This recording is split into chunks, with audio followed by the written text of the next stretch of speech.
تمام روحانی امراض اور مسائل کے حل کے لیے پیر محمود الحسن توحیدی چینل کو سبسکرائب کیجئے۔ بسم اللہ الرحمن الرحیم۔ الحمدللہ وحدہ والصلاة والسلام علی من لا نبی بعدہ ولا رسول بعدہ ولا معصوم بعدہ، اما بعد۔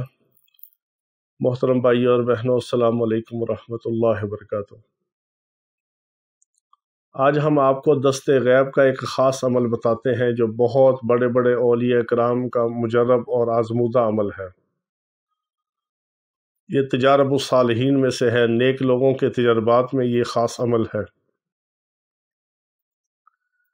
بہت سارے ایسے ہمیں واقعات ملتے ہیں بہت سارے اولیاء کرام کی حالات زندگی کے اندر کہ کچھ اولیاء کرام کے معمولات کے اندر یہ مبارک اور مجرب عمل تھا۔ وہ جب بھی اس عمل کو پڑھتے اور اللہ سے مانگتے اور اللہ تعالیٰ ان کو غیب سے رزق حلال عطا فرماتا۔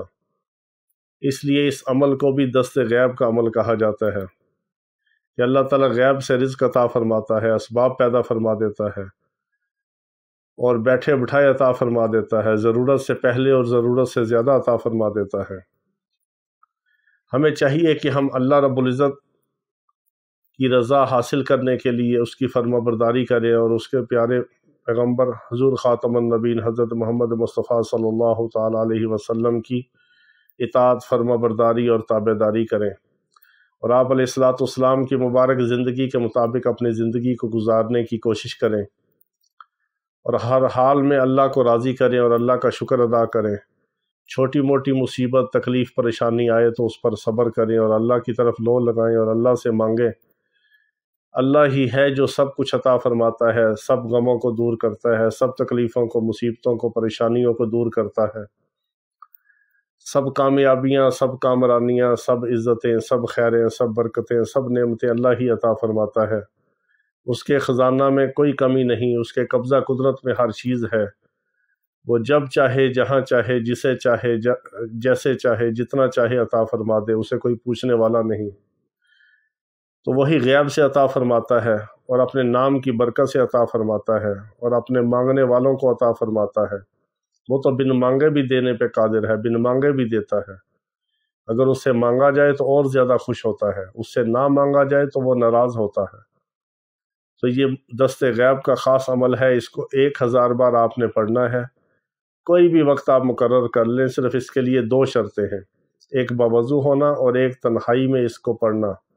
تنہائی میں آپ بند کمرے میں کر لیں، مسجد میں کر لیں، کسی بھی جگہ کر لیں، کسی بھی وقت کر لیں، صرف باوضو ہو کر آپ نے تنہائی میں پڑھنا ہے، اور 2 رکعت نماز آپ نے صلاۃ الحاجت اس سے پہلے پڑھنی ہے، اور 1000 بار آپ نے اس مبارک کلمے کو پڑھ کے اللہ رب العزت سے دعا کرنی ہے۔ یہ مبارک کلمہ کیا ہے؟ یہ پہلے دن اپنا اثر دکھاتا ہے، پہلے دن تاثیر دکھاتا ہے، پہلے دن غیب سے رزق کے اسباب پیدا ہوتے ہیں۔ لیکن اس کے ساتھ یہ بھی احتیاط کرنی چاہیے کہ ہم گناہوں سے بچیں، اللہ رب العزت کی نافرمانیوں سے بچیں، کبیرہ صغیرہ گناہوں سے بچیں، اور اپنے جان کی، ایمان کی، اعمال کی، ہر طرح کے شر اور فتنوں سے اور برائی، بدکاری، بے حیائی سے حفاظت کریں، اور ہر قسم کے منکرات سے بچتے ہوئے اس عمل کو کریں، اور 2 رکعت نماز صلاۃ الحاجت پڑھ کے 1000 بار پڑھ کے اور سجدے میں دعا کریں۔ یہ مبارک کلمہ کیا ہے؟ لا الہ الا اللہ الملک الحق المبین، لا الہ الا اللہ الملک الحق المبین۔ یہ بہت زبردست، بہت طاقتور کلمہ ہے۔ اس کو 1000 بار آپ نے پڑھ کے اللہ رب العزت سے دعا کرنی ہے، اور اللہ تعالیٰ غیب سے رزق حلال عطا فرمائے گا۔ اللہ تعالیٰ ہمیں رزق حلال اپنے فضل کے ساتھ عطا فرمائے۔ وآخر دعوانا ان الحمد للہ رب العالمین۔